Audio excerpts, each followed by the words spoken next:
Hello everyone. तो आज बाबू मैं तुम लोगों को फिजिक्स पढ़ाने वाला हूं फॉर क्लास 7। ठीक है, तो we are starting the chapter rest and motion. हम लोग रेस्ट एंड मोशन स्टार्ट करने वाले हैं।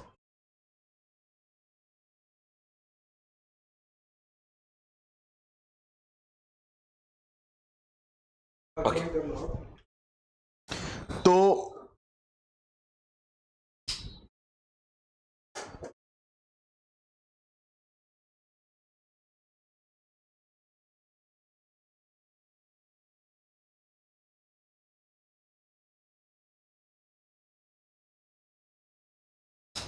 देखो रेस्ट और मोशन क्या है। तो ये दोनों समझो कि ऑब्जेक्ट का फिजिकली कैसा सिचुएशन है, वही बात समझाता है कि वो रेस्ट पे है या मोशन में है। ये बात समझना। देखो क्या मतलब है इसका। जैसे अगर मान लो मैं बोल रहा हूं ये एक पॉइंट है, एक जगह है, ठीक है, और इस यहां पे एक ऑब्जेक्ट रखा है ये, ठीक है। अब समझो अगर मतलब टाइम बीत रहा है, फिर भी इस पॉइंट के रिस्पेक्ट में इस ऑब्जेक्ट का, यानी ये मान लो ब्लॉक है, इस ब्लॉक का पोजीशन चेंज ही नहीं हो रहा है, तो कहेंगे कि हाँ भाई ये जो ब्लॉक है ये रेस्ट पे है। मतलब ये टाइम बदल रहा है लेकिन इस पॉइंट के कंटेक्स्ट में इस ब्लॉक का पोजीशन बदल ही नहीं रहा। अच्छा, वैसे ही एक दूसरा एग्जांपल लेते हैं। मान लेते हैं कि ये ब्लॉक ए था, अब एक दूसरा ब्लॉक है ब्लॉक बी, ठीक है। तो देखा गया कि ब्लॉक बी जो है 2 मिनट के बाद वो यहां से यहां पहुंच गया। यानी हुआ क्या, मान लो ये पॉइंट जो है इसको हम कह दे रहे हैं ओ, और ओ जनरली, ठीक है, ऑरिजिन मैं बोलना चाह रहा हूं इसे।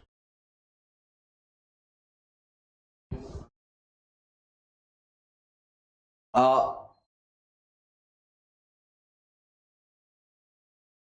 क्या नाम है, समा यहां पे समझने की कोशिश करना, ठीक है। अभी जो समझा रहा हूं मैं, देखो अभी तक मैं क्या बतलाया था। ये दो ऑब्जेक्ट्स है, दो ब्लॉक्स है मान लो, ठीक है। एक ब्लॉक ए है, एक ब्लॉक बी है। ब्लॉक ए के साथ क्या हो रहा है कि, अच्छा देखो, ये ओ जो मैंने डिफाइन किया ये बस सिंपली एक पॉइंट है, एक जगह, एक लोकेशन है, ठीक है। अब टाइम बीत रहा है लेकिन इस पॉइंट के रिस्पेक्ट में ब्लॉक ए का पोजीशन नहीं बदल रहा है। ब्लॉक ए जहां था वहीं है।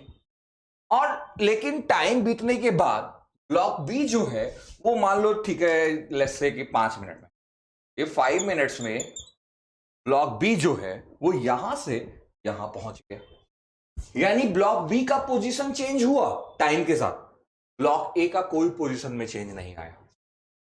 तो इसी चीज से हम लोग को समझना है कि क्या रेस्ट क्या है, मोशन क्या है, ठीक है। तो ब्लॉक ए को कहेंगे, क्योंकि इसका पोजीशन चेंज ही नहीं हो रहा है, तो ब्लॉक ए को कहेंगे कि ए इज एट रेस्ट।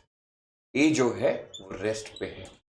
अच्छा, ब्लॉक बी अपना पोजीशन चेंज कर रहा है, टाइम बदला साथ में उसका पोजीशन भी बदला, तो कहेंगे कि हाँ भाई ब्लॉक बी जो है it is in motion.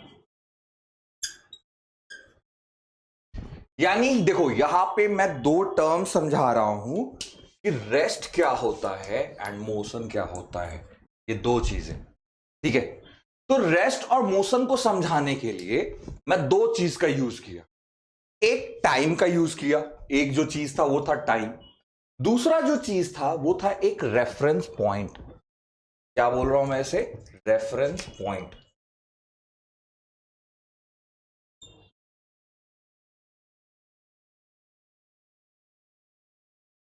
Reference point कुछ भी हो सकता है। रेफरेंस पॉइंट मान लो तुम खुद हो सकती हो रेफरेंस पॉइंट, या कोई बिजली का खंबा है वो है रेफरेंस पॉइंट। अब मान लो अब बिजली का खंबा का क्या मतलब हो गया यहां पे, जैसे अब इमेजिन करो कि ये जो पेन है ये एक बिजली का खंबा है, ठीक है। अब अगर एक पर्सन यहां पे ही खड़ा है, यानी बिजली के खंबे के साथ इसका पोजीशन नहीं बदल रहा है, जहां बिजली का खंबा है जितनी भी दूर पे ये पर्सन था उतनी ही दूर पे खड़ा है, टाइम बीत रहा है फिर भी ये यही खड़ा है, तो कहेंगे कि हाँ भाई ये पर्सन रेस्ट पे।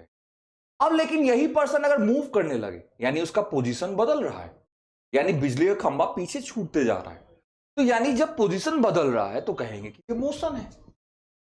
तो मोशन या रेस्ट को डिफाइन करने के लिए मैं यहां पे एक बिजली का खंभा यूज किया, ये एक रेफरेंस पॉइंट की तरह काम किया मेरा। तो रेफरेंस पॉइंट के कंटेक्स्ट में देखो, रेफरेंस पॉइंट का बढ़िया एग्जांपल और अभी आगे आएगा, ठीक है। तो उसके कंटेक्स्ट में, मतलब इस पॉइंट के कंटेक्स्ट में मैं बता रहा हूं कि रेस्ट है कि मोशन है। दूसरा एक और बात, टाइम, टाइम के भी रिस्पेक्ट में मैं बात कर रहा था। टाइम के साथ अगर पोजीशन चेंज हो रहा है तो हाँ भाई मोशन में है। टाइम बदल रहा है लेकिन पोजीशन में चेंज ही नहीं हो रहा है, वो रेस्ट पे है। तो अब थोड़ा रेस्ट और मोशन को प्रॉपर वे में डिफाइन कर लेते हैं। उसका डेफिनेशन क्या होगा मैं लिखता हूं यहां पे, ठीक है। तो लेट्स से रेस्ट क्या है? When there is no change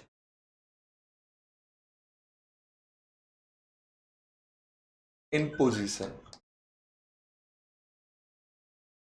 of any object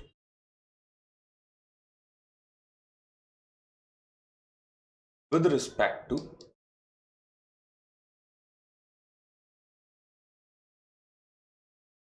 any reference point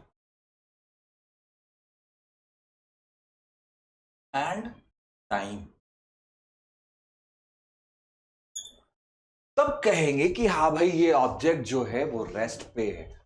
यानी टाइम के साथ साथ देखो, टाइम और रेफरेंस पॉइंट,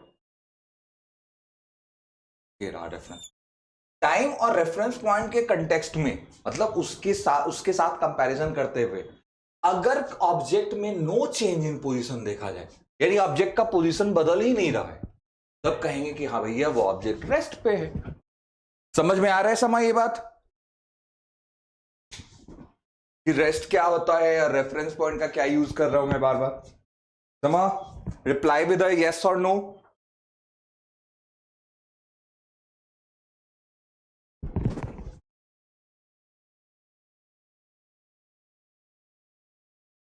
एंड ऋषभ बाबू, ये सब बात समझ में आ रहा है कि रेस्ट क्या है? चलो ओके। अच्छा, अब वही मैं मोशन को डिफाइन करने वाला हूं, ठीक है। और तब रेफरेंस पॉइंट का यूज और अच्छे से समझेंगे, ठीक है। अभी बस देख लेते हैं दोनों का डेफिनेशन। तो मोशन को कैसे डिफाइन करेंगे? तो मोशन के लिए बस उल्टा बात बोल देंगे। जैसे यहां बोला गया when there is no change in position, तो मोशन में बोलेंगे when there is change in position of any object with respect to any reference object and time, then we will call it motion, ठीक है। तो when there is change in position of any object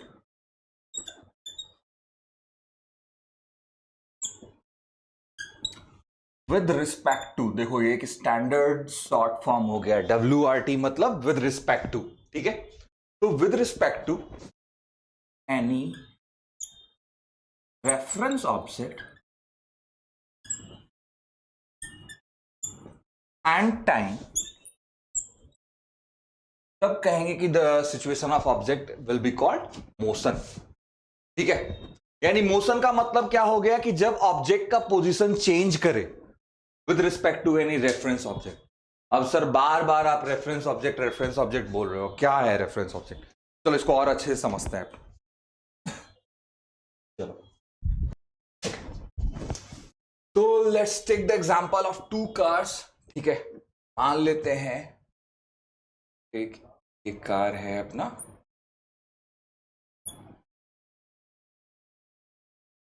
ठीक है, और एक दूसरा car है,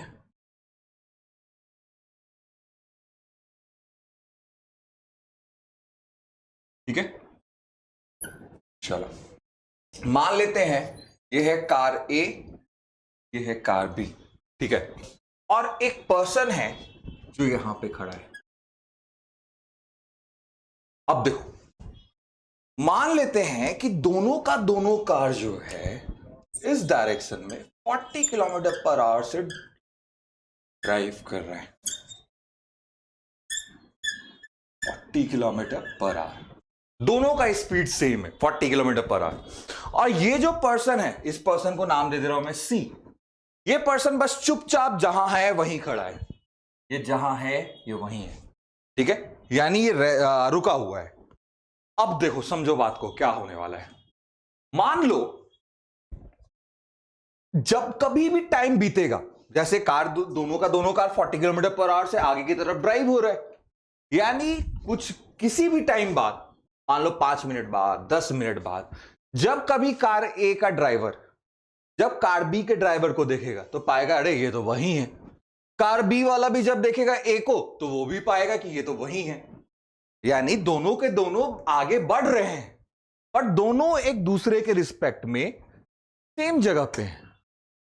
ये दोनों जो हैं, मतलब जैसे मैं दौड़ रहा हूं और यहां बगल में भी एक बंदा दौड़ रहा है मेरे साथ, तो दोनों जब साथ में दौड़ रहे हैं तो जब, और एक सेम स्पीड से दौड़ रहे हैं, तो जब कभी चाहे जितना भी टाइम बीते, जब कभी दोनों एक दूसरे को देखेंगे तो पाएंगे हाँ भैया ये भी वही है, मैं भी यही।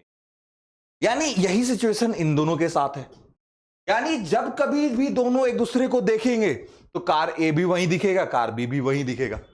हाँ, लेकिन पर्सन सी तो पीछे छूट जाएगा क्योंकि ये लोग तो आगे 40 किलोमीटर पर आवर से ड्राइव कर रहे हैं। यानी जब ए के रिस्पेक्ट में बात करेंगे हम, तब बोलेंगे कि बी जो है वो रेस्ट पे। क्यों रेस्ट पे है भाई? क्योंकि दोनों का दोनों एक साथ आगे बढ़ रहा है, यानी दोनों के लिए चेंज इन पोजीशन सेम बात है, सेम वे में चेंज इन पोजीशन हो रहा है। इसलिए पर्सन ए के रिस्पेक्ट में हम कहेंगे पर्सन बी रेस्ट पे है, वैसे ही पर्सन बी के रिस्पेक्ट में कहेंगे पर्सन ए भी रेस्ट पे है। फील हो रहा है हम क्या बोलना चाह रहे हैं? एक्चुअली दोनों ड्राइव कर रहा है, फिर भी ये दोनों एक दूसरे के रिस्पेक्ट में रेस्ट पे है। हाँ, वही पर्सन सी के रिस्पेक्ट में बात किया जाए तो ए भी मोशन में है और पर्सन सी के रिस्पेक्ट में बी भी मोशन में। अब ये सब क्या बात हम कर रहे हैं, समझ आ रहा है? ये जो सिचुएशन हम बताएं ये समझ में आया, क्लियर हुआ? ऐसा होगा या नहीं होगा?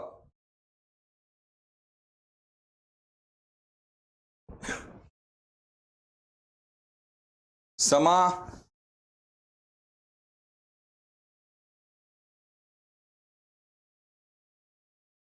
बाबू समझ आ रहा है ये सब बात? ऋषभ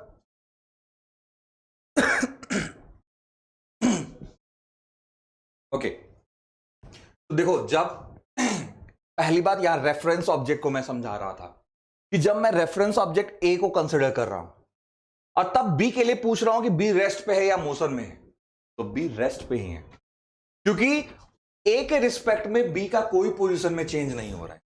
हां, जब रेफरेंस ऑब्जेक्ट मेरा पर्सन सी होगा तब मैं बोलूंगा कि बी रेस्ट पे है कि मोशन में है, तब कहेंगे भाई बी मोशन में है। देखो, अगर अभी भी ये बात फील नहीं हो रहा है तो समझो, ये एक और एग्जांपल देता हूं मैं। मान लो इस बार ये तो 2 कार था ना, अब एक बस बना देता हूं इस बार। अब देखो, देखते हैं क्या होता है।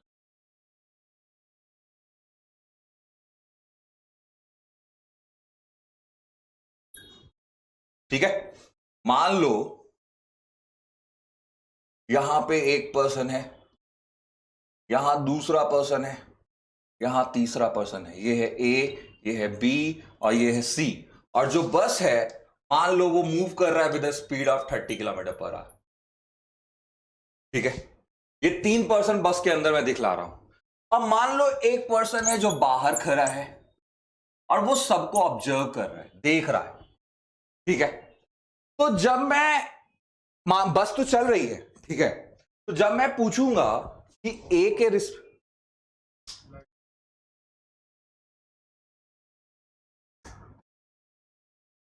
हाँ, तो जब मैं पूछूंगा कि हाँ भैया ए के रिस्पेक्ट में बी रेस्ट पे है या मोशन में है, बी और सी दोनों, तो है तो ये लोग एक ही बस के अंदर ना। भले ही बस मूव कर रहा है, जैसे तुम भी अगर स्कूल से घर लौटती हो बस से, या कभी भी बस में या ट्रेन में ट्रैवल करो, तो तुम्हारे आसपास के लिए, मतलब ट्रेन के अंदर या बस के अंदर जो भी पैसेंजर्स बैठे, तुम लोग सबको एक दूसरे के रिस्पेक्ट में रेस्ट पे हो। बस भले ही मूव कर रहा है लेकिन बस के अंदर तो सबको का पोजीशन वही रह रहा है ना, पोजीशन तो नहीं बदला। यानी ए के रिस्पेक्ट में बी और सी दोनों रेस्ट पे है। बी के रिस्पेक्ट में ए और सी दोनों रेस्ट पे है, सी के रिस्पेक्ट में ए और बी दोनों रेस्ट पे है। लेकिन अगर बात किया जाए इस पर्सन डी के रिस्पेक्ट में क्या हो रहा है, तो डी के रिस्पेक्ट में पूरा का पूरा बस आगे बढ़ रहा है, बस के साथ साथ ए बी और सी ये तीनों भी आगे जा रहे हैं। तब कहेंगे कि हाँ भाई डी के रिस्पेक्ट में ए बी और सी तीनों का तीनों मोशन में है।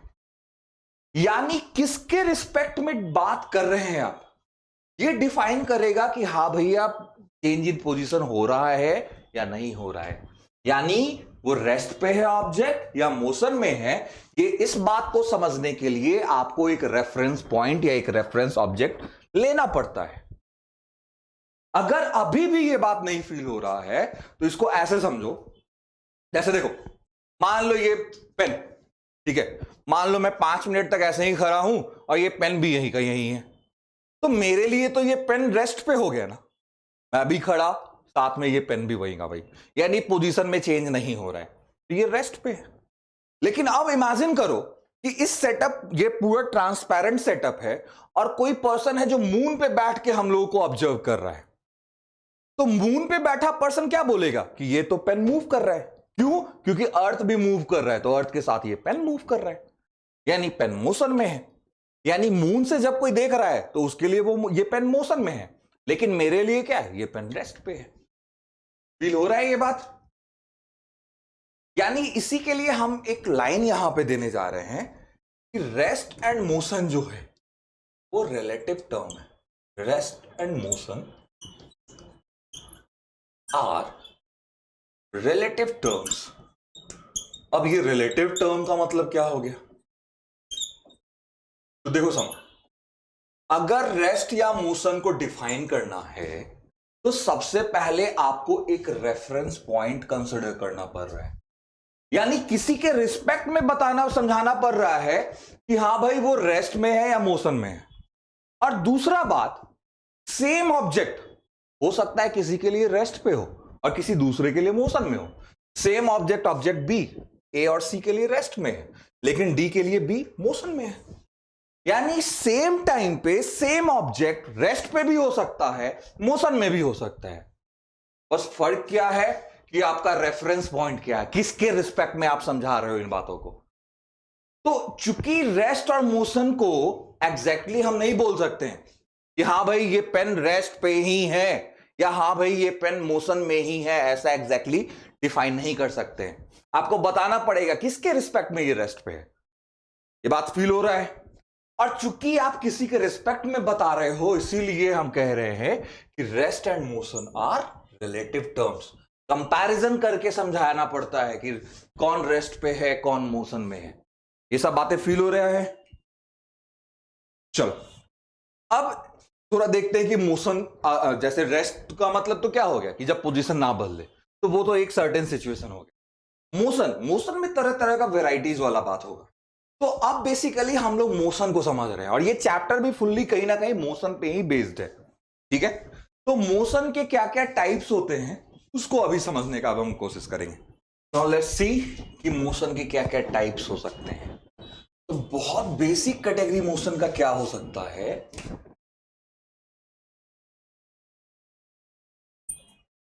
अच्छा चलो उससे पहले कुछ नेचर के बेसिस, मोशन का नेचर, उसके बेसिस पे बात करते हैं मोशन किस किस टाइप का होता है। तो सबसे पहले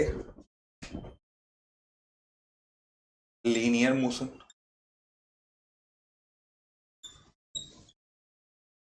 वैसे ही सर्कुलर मोशन, वैसे ही मान लो हो सकता है पीरियोडिक मोशन। फिर पीरियोडिक मोशन के अंदर भी तरह तरह का बात आ सकता है, ठीक है। और हो सकता है कि लीनियर और सर्कुलर का कॉम्बिनेशन हो जाए। यानी जैसे कॉम्बिनेशन का मतलब क्या हुआ, पहले लीनियर मोशन का ही मतलब क्या है, तब तो आगे कुछ समझ में आएगा। देखो लीनियर वर्ड यहां पे स्ट्रेट लाइन को रेफर कर रहा है, स्ट्रेट लाइन, ठीक है। अब मान लो एक पर्सन है जो एक स्ट्रेट पाथ पे वॉक कर रहा है, यानी जब कोई ऑब्जेक्ट एक स्ट्रेट पाथ पे मोशन करे then that motion will be called linear motion. उसी मोशन को हम लोग लीनियर मोशन कहेंगे। यानी लीनियर मोशन का मतलब हो गया motion on a straight line. एक सिंगल डायरेक्शन, देखो जब स्ट्रेट लाइन में बात होगा तो एक ही डायरेक्शन में बात होगा, यानी जब एक सिंगल डायरेक्शन में मोशन हो then that motion will be called linear motion, circular motion. अब मान लो यही ऑब्जेक्ट इस सर्कुलर पाथ पे घूम रहा है, यानी मान लो ये सर्कुलर गार्डन है या सर्कुलर पार्क है और वो उसके बाउंड्री पे चले जा रहे हैं, देन अगर कोई ऑब्जेक्ट सर्कुलर पाथ पे मोशन करे then that motion will be called circular motion. और हमारे डेली लाइफ में क्या होता है कि कोई भी मोशन जो होता है ना वो लीनियर और सर्कुलर का कॉम्बिनेशन होता है।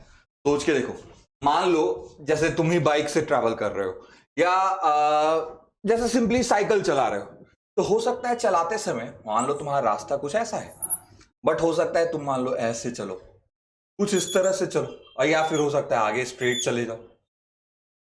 तो ये नोटिस करो यहां से यहां तक तो सर्कुलर पार्ट हो गया ना, वैसे यहां से यहां भी सर्कुलर पाथ ही है, ये एक स्ट्रेट पाथ है। यानी कभी भी जब हम लोग चलते हैं तो यानी जब कोई मोशन करते हैं तो हो सकता है वो लीनियर मोशन हो सकता है वो सर्कुलर मोशन हो, या फिर ये भी हो सकता है कि वो लीनियर और सर्कुलर का कॉम्बिनेशन हो। अब थर्ड टाइप पीरियोडिक मोशन क्या है?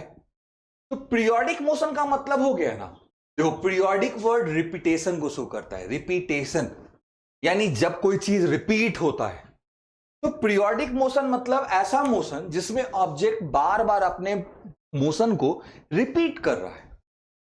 यानी अगर जैसे मैं सर्कुलर पाथ पे ही बात किया था, कोई ऑब्जेक्ट अगर सर्कुलर पाथ पे ही घूमे जा रहा है घूमे जा रहा है घूमे जा रहा है, तो इस मोशन को भी हम पीरियोडिक मोशन ही कहेंगे, क्योंकि ये बार बार ये मोशन रिपीट कर रहा है।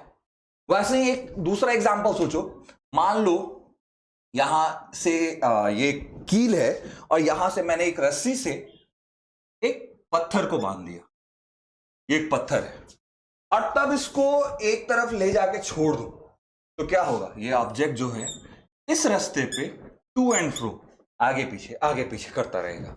तो ये मोशन भी तो पीरियोडिक मोशन ही हो गया। यानी पीरियोडिक मोशन का सिंपल सा मतलब कि जो मोशन बार बार रिपीट होता रहे then that motion will be called periodic motion. तो ये मोशन के तीन टाइप्स थे, linear motion, circular motion and periodic motion. ठीक है, अब थोड़ा एक दूसरे वे में मोशन के टाइप्स को समझ लेते हैं। समा, ये तीनों मोशन में कोई दिक्कत समझ में आ रहा है ना, क्या होता है linear motion, circular motion and periodic motion? अब देखो, अब जो मोशन का दो टाइप समझने जा रहे हैं उसके लिए अगेन मैं एक एग्जांपल ले रहा हूं। ठीक है, एग्जांपल ऐसे है,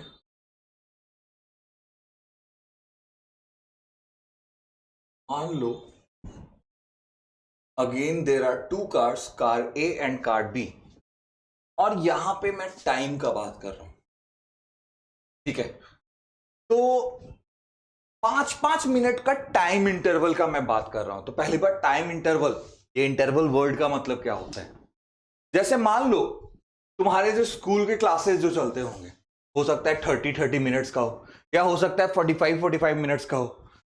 तो हर 45 मिनट के बाद, जैसे फर्स्ट 45 मिनट्स जो तुम्हारा फर्स्ट पीरियड होगा, सेकंड 45 मिनट वो सेकंड पीरियड होगा, ऐसे ही अगला 45 मिनट्स वो थर्ड पीरियड होगा। यानी ये 45 मिनट्स का जो ड्यूरेशन है इसी को तो टाइम इंटरवल कहेंगे।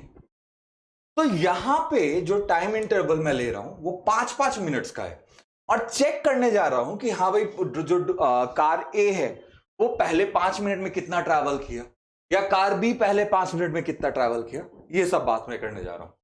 ठीक है, तो 0 to 5 मिनट्स, यानी टाइम यहां मिनट में है, अंडरस्टूड है ये बात, और जो डिस्टेंस लिखूंगा वो किलोमीटर्स में होगा। तो 0 to 5 मिनट, 5 to 10 मिनट,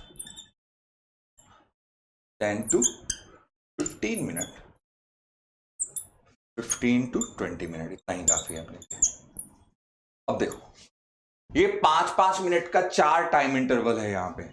ठीक है, अब इस पहले 5 मिनट में जो कार ए है, लेट्स से कि वो 10 किलोमीटर ट्रैवल कर गया, फिर मतलब 10 किलोमीटर तक पहुंच गया, अगले 5 मिनट में वो 20 किलोमीटर पे पहुंच गया, यानी कहीं ना कहीं से स्टार्ट किया उसने मोशन, वो जगह था 0, और पहले 5 मिनट में it travelled 10 kilometres, in the next 5 kilometre it travelled it reached up to 20 kilometre, और 20 किलोमीटर तक पहुंच गया 10। इसका मतलब कि अगले 5 मिनट में भी वो 10 ही किलोमीटर ट्रेवल किया। चलो फिर नेक्स्ट 5 मिनट में वो 30 किलोमीटर पे है, फिर नेक्स्ट 5 मिनट्स में वो 40 किलोमीटर पे है। अच्छा अब कार बी का बात करते हैं। तो कार बी जो है पहले 5 मिनट में वो 2 किलोमीटर ट्रेवल किया, दूसरे 5 मिनट में वो 15 किलोमीटर पे पहुंच गया, तीसरे 5 मिनट में वो मान लेते हैं 35 किलोमीटर पे पहुंच, चौथे 5 मिनट में वो 38 किलोमीटर पे पहुंच। अब देखो, यानी ये दिख रहा होगा कि जो कार ए है ये हर 5 मिनट में 10-10 किलोमीटर ही ट्रैवल कर रहा है। पहले 5 मिनट में 10 किया, फिर दूसरे 5 मिनट में अगेन 10 किलोमीटर ट्रैवल किया, अगेन नेक्स्ट 5 मिनट में 10 किलोमीटर ट्रैवल किया, और लास्ट 5 मिनट में भी अगेन 10 किलोमीटर ही ट्रैवल किया। अच्छा कार बी पहले 5 मिनट में बस 2 ही किलोमीटर ट्रैवल किया, दूसरे 5 मिनट में 15 पे पहुंच गया, दैट मींस 13 किलोमीटर ट्रैवल किया, 15 - 2। उसके बाद अगले 5 मिनट में वो 20 किलोमीटर ट्रैवल कर लिया, 35 - 15 20। यानी इस टाइम इंटरवल में 2 ही किलोमीटर, दूसरे टाइम इंटरवल में 13 किलोमीटर, तीसरे टाइम इंटरवल में 20 किलोमीटर, और चौथे में देखोगे तो बस 3 ही किलोमीटर। यानी क्या हर इक्वल टाइम इंटरवल में कार बी के लिए अनइक्वल चेंज इन पोजीशन हुआ है। अनइक्वल चेंज इन पोजीशन मतलब कभी ज्यादा भी चल लिया, कभी कम भी चला। अच्छा कार ए हर 5 मिनट यानी इक्वल टाइम इंटरवल में इक्वल चेंज इन पोजीशन किया। तो इसी बेसिस पे अब मोशन का यहां 2 टाइप्स आने वाला है, मोशन, और इसका 2 टाइप्स आने वाला है।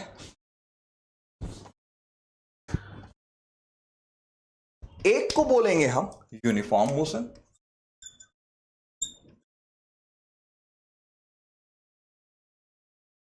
और दूसरे को बोलेंगे नॉन यूनिफॉर्म।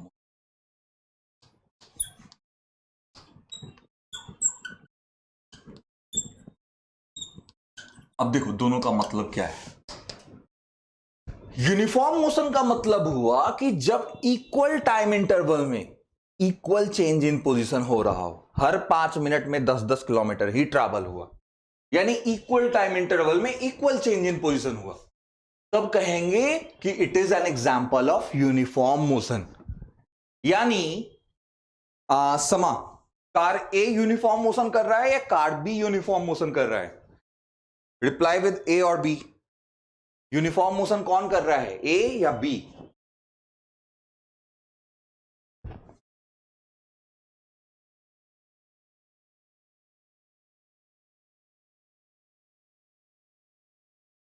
कार ए, चलो वेरी गुड, क्योंकि कार ए जो है इक्वल टाइम इंटरवल में इक्वल चेंज इन पोजीशन कर रहे हैं, तो इसी वे में हम यूनिफॉर्म मोशन को डिफाइन करेंगे। The type of motion in which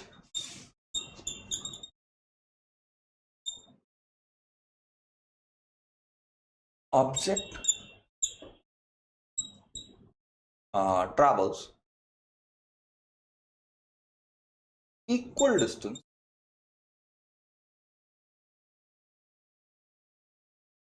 in equal interval of time।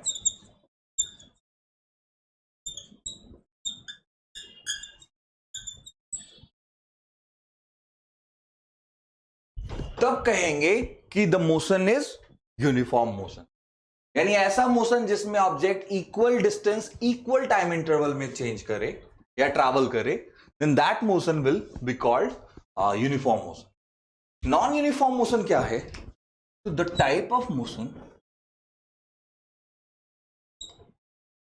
In which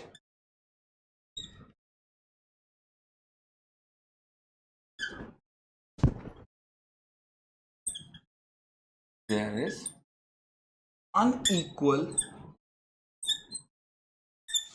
change in position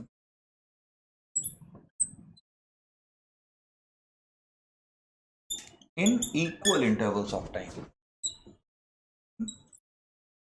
Equal intervals of time.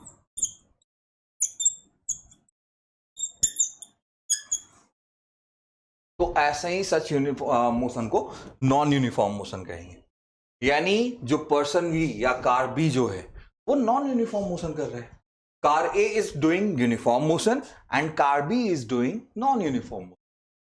तो ये था टाइप्स ऑफ मोशन. ठीक है, किस बेसिस पे? तो कितना चेंज इन पोजीशन हो रहा है इक्वल टाइम इंटरवल्स में, उस बेसिस पे. ठीक है, अब इसके आगे जो है मोशन के पैरामीटर्स हैं. पैरामीटर्स मतलब कि अगर मोशन को समझाना है तो किस किस चीजों से समझाएंगे. यानी मैं बात कर रहा हूं डिस्टेंस का, स्पीड का. स्पीड में भी हो सकता है एवरेज स्पीड हो सकता है इंस्टेंटेनियस स्पीड हो. इन सब चीजों का बात कर रहा हूं. तो ये सब अब आगे नेक्स्ट क्लास में देखेंगे हम लोग. अभी तक जो पढ़ाया समा उसमें कोई दिक्कत, एनी प्रॉब्लम?